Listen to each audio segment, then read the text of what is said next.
Estamos de volta ao programa Meio de Campo, na tela da TV Unifev, canal digital 53.1. Meio de campo, ponto de encontro do esporte votuporanguense. E o clima aqui tá quente, viu? Paulo Emura guardou o lencinho desde a semifinal, que ele chorou bastante quando o Palmeiras eliminou o Santos, e trouxe o pacotinho aberto aqui pra gente chorar um pouquinho aqui a derrota do Palmeiras. É porque tem dois palmeirenses e aí eu precisei trazer o Paulo pacotinho Emura lencinho. tá muito corintiano. O pessoal na rua aí pergunta qual time, viu, gente, que o Paulo Emura Eu não sou corintiano, mas foi o mérito maior foi do Corinthians. E o Corinthians nós temos de bater palma, porque o Corinthians foi campeão. Paulo Emura, você comemorou muito, então, é isso? Não comemorei. Você foi pra Avenida ontem da Açaí? Não fui, não sou disso. Paulo Emura, a gente terminou o bloco falando dos pênaltis. Você queria fazer um comentário sobre... O Léo disse que o goleiro, ele esperava mais do Jailson. Não. Todos os pênaltis que o Corinthians bateu muito bem, não tem goleiro para pegar. Agora, o Dudu catou aquela bola, a hora que ele catou aquela bola, ele acha que ele é o rei do futebol. Aí eu falei, nossa senhora, quer ver que o Cássio vai pegar esse pênalti? E realmente pegou. Agora, poxa vida, tá em dúvida? Chuta no meio do gol. Pelo menos vai bater no goleiro e sair. O goleiro, geralmente os goleiros saem porque nenhum goleiro fica no meio do gol. Então você afasta bem afastado da bola e bate com convicção, com força, no meio do gol, você vai ver como é que faz o gol ou não faz. Alguma réplica? Não, eu não disse que eu esperava mais do Jailson. Eu falei o seguinte, a torcida do Palmeiras estava muito eufórica com o Jailson pegando muito pênalti, só que é o seguinte, do outro lado, todo palmeirense podia avaliar que o Cássio é muito mais pegador de pênalti que o Jailson. É isso que eu quis dizer. Justamente pelo talento, pelo tamanho do Cássio, eu acho que na hora dos pênaltis eu ainda falei, o favorito para ganhar é o Corinthians, justamente porque o Cássio é um bom pegador de pênalti. Gente, aos 26 minutos do segundo tempo, o árbitro Marcelo Aparecido Ribeiro de Souza marcou o pênalti de Ralf em Dudu. Isso foi aos 26 minutos. O que aconteceu dali por diante está gerando uma polêmica danada, né? Foram 8 minutos de paralisação, com participação de quarto e quinto árbitro, dizendo que o volante do Corinthians havia tocado a bola e não o jogador do Palmeiras. É polêmico, porque teve comentarista que disse que tocou a bola e tal, só que ele tocou a bola, na minha opinião, juntamente com a perna do Dudu. Minha opinião. Aí a interpretação pode ser, não, foi escanteio, ou, né, aquele lance de tocou a bola, mas derrubou o jogador. Já vi muito pênalti ser marcado assim. Mas independente disso, a polêmica nem é tanta, talvez não foi ou não foi. A polêmica era o que aconteceu. E claramente aí uma suspeita de intervenção, né, de interferência externa. Leonardo, para ver que você está com sangue nos olhos aí, fala que o que... aliás, Paulo Emura. Eu não quero deixar eu falar primeiro. Lembrou muito. Para eles jogar a polêmica. Deixa eu falar primeiro. Fica no gol, Paulo Emura. Fica no gol. Lembrou muito o jogo Votuporanguense e Sertãozinho, que teve aquele gol do João Marcos, fez o gol, árbitro confirmou, bandeirinha correu para o meio, aí depois passou alguns minutos ali, teve conversa, e o bandeirinha mudou de ideia. E voltou atrás e demorou o mesmo tempo também para o jogo recomeçar. E tipo assim, o torcedor, a gente está acompanhando o jogo, parece que a gente entrou numa realidade alternativa. Opa, aconteceu um negócio, confirmou, mas de repente do nada, opa. Como é que o quarto árbitro e o quinto árbitro, lá fora, lá longe, tem mais convicção do que aconteceu do que o árbitro dentro de campo? Se não pensar algo externo. Olha, o que a gente pode avaliar é que eu acredito que os dois aqui também não tenham dúvida que houve interferência externa. A não ser que ele tenha alguma habilidade da Liga da Justiça, de filme da Marvel, que ele consegue ter uma visão, o quarto árbitro, o quinto árbitro, que ele consegue ver além do alcance do árbitro que está ali do lado do lance, então a gente pode afirmar que houve interferência externa. Inclusive teve imagens do canal Esporte Interativo, que divulgaram na noite de ontem, que praticamente provam que houve. A gente até não avalia tanto a questão se foi pênalti ou não. Até dá para discutir se não foi pênalti ou não. É um lance polêmico, né? É um lance polêmico. Talvez até, de certa forma, de interpretação. Cada pessoa pode falar uma coisa. Mas o jeito que foi desmarcado, foi absurdo. Foi absurdo. A gente nem entra. Eu ouvi muita gente falando assim, porque o Corinthians não sei o que lá. Não, é o árbitro. É o árbitro que errou. Aconteceu isso no jogo. É bem parecido, em situação assim, diferente, mas bem parecido com o jogo aqui do Votuporanguense e Sertãozinho. No mínimo, anormal, né? Vai, Paulo Moura. Pode falar. Eu acho assim que o árbitro deu o pênalti, ele indicou a marca do Cal, ele depois, com as polêmicas todas dos dois auxiliares, eu acho que faltou, assim, muita decisão dele próprio, que ele é o árbitro principal, eu dei, tá dado, acabou, fim de papo. Aí mas sim. Apenas para acrescentar, o árbitro dentro do campo teve a convicção que foi. Para ele mudar de opinião, chega alguém de fora, com que peso que tem esse comentário? Será que ele já não... Quando veio a informação do quinto, quarto árbitro, já não veio talvez ele sabendo que foi algo visto por televisão? Porque justamente isso, ele teve convicção do que ele viu, do que ele marcou. Para ele mudar a opinião dele, teria que ser ele deve pensar assim, opa, peraí, tem muito peso esse argumento do quarto árbitro. Por que teria muito peso? Será que não é porque viram e comunicaram? E isso não pode. Não existe no futebol ainda brasileiro essa coisa de televisão, parar, olhar, igual vôlei, essas coisas todas, não existe. E foi proibido isso aí. Agora, como que um árbitro central dá o pênalti e depois ele volta atrás? Quer dizer, então, isso aí falta de personalidade do árbitro e eu condeno isso muito. Ele deu, dado, bate o pênalti. Não tem conversa. Depois do jogo, né, teve... os jogadores do Palmeiras não falaram, treinador, por orientação da diretoria, treinador, ninguém falou, apenas o presidente, né, ele disse que o campeonato foi estragado, jogado no lixo, respeitando o adversário, mas ninguém precisa passar por isso. Palavras do Maurício Gagliotti. Ele diz o seguinte: nem Palmeiras, nem Corinthians, nem outros clubes. O que digo ao torcedor do Palmeiras esqueçam o campeonato. O Palmeiras é muito maior que o Paulistinha. Não vamos ficar preocupados com a situação absolutamente vergonhosa. O que o árbitro fez hoje foi uma vergonha.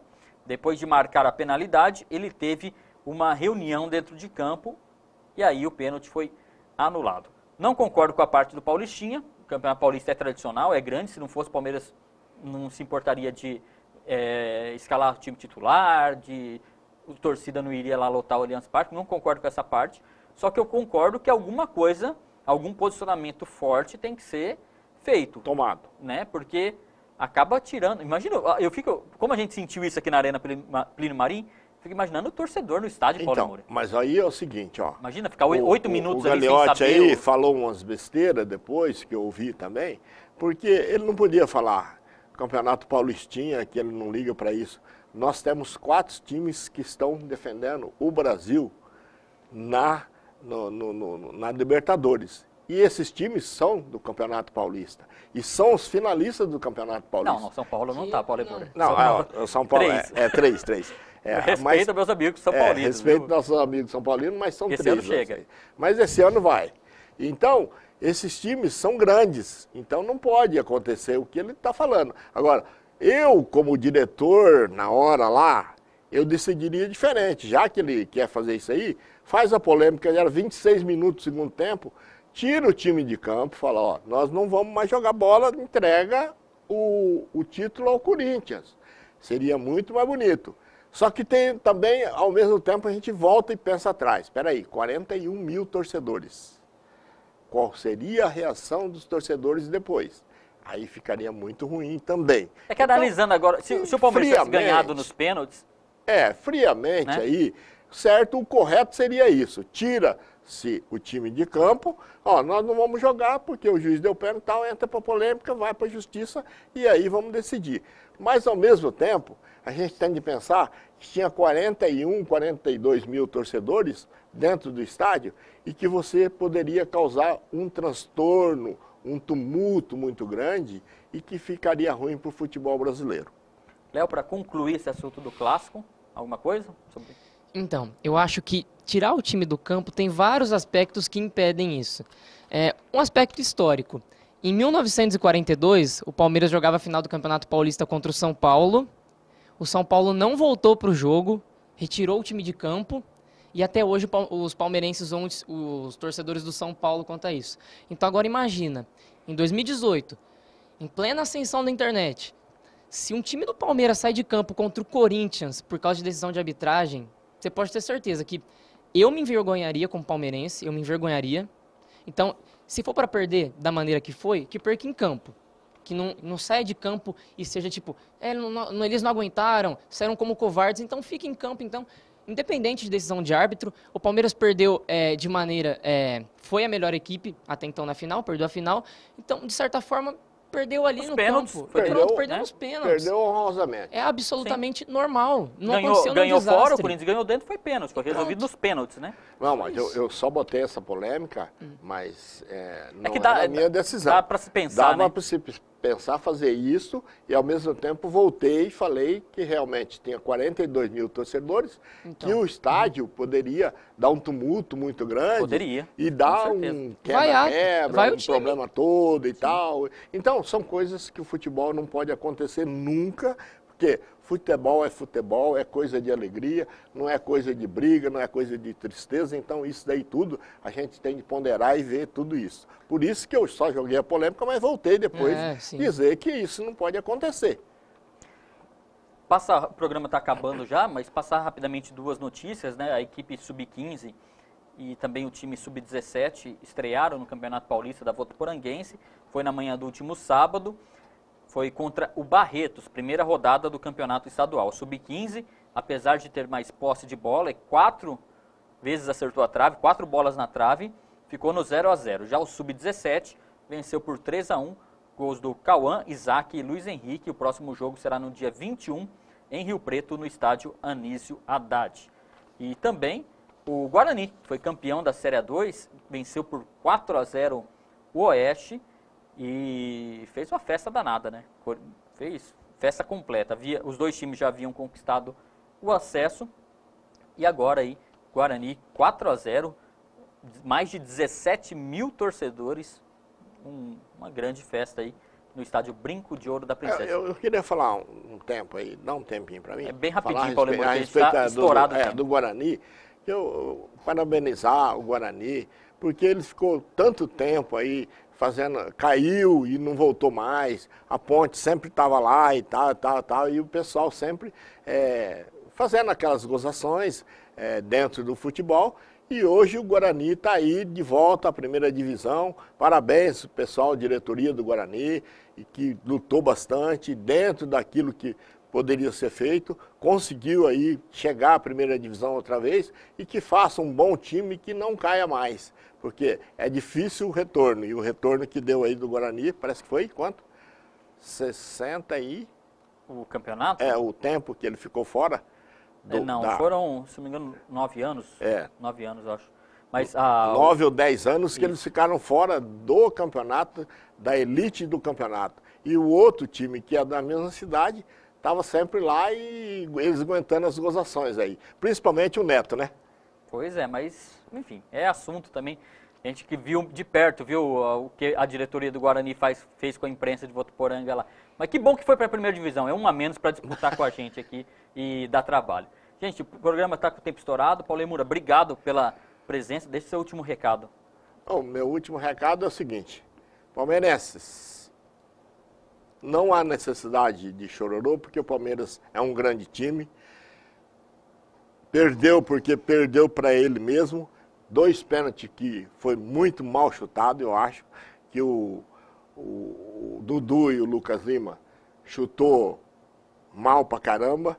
E perdeu para ele mesmo. Mas o Palmeiras está aí, eu acho que o Campeonato Brasileiro e Libertadores vai ser muito bem representado, vai chegar lá, eu tenho certeza absoluta. Léo, pode enxugar as lágrimas no guardanapinho aí. Paulo Moura está experiente de chorar em Paulo Moura. Pode enxugar as lágrimas, tranquilo. Paulo Moura, olha... mas vai ter novos campeonatos e vocês vão chegar aí e tal. Não. E aí vai chegar e vai ficar tranquilo. Pode ficar tranquilo porque isso passa. Leonardo, pra gente encerrar, tá estouradíssimo o tempo. Vou falar aqui então, obrigado Josiano pelo mais um convite, obrigado Paulo, corintiano, que está muito feliz com a conquista do Corinthians. E também mandar um abraço para todo mundo e repetindo, parabéns ao Corinthians, 29º título estadual da equipe do Carille, e um campeonato que foi decidido no detalhe, nos pênaltis, claro, com decisões equivocadas da arbitragem, mas um campeonato normal. O ano que vem tem muito mais campeonato ainda esse ano pra gente comentar. É isso. Valeu, Léo. Obrigado novamente, Paulo Emura. Fanfarrão, Paulo Emura, corintiano. A gente não sabe Sou disso. santista, sou santista. De volta com o programa inédito, então, na próxima quinta-feira.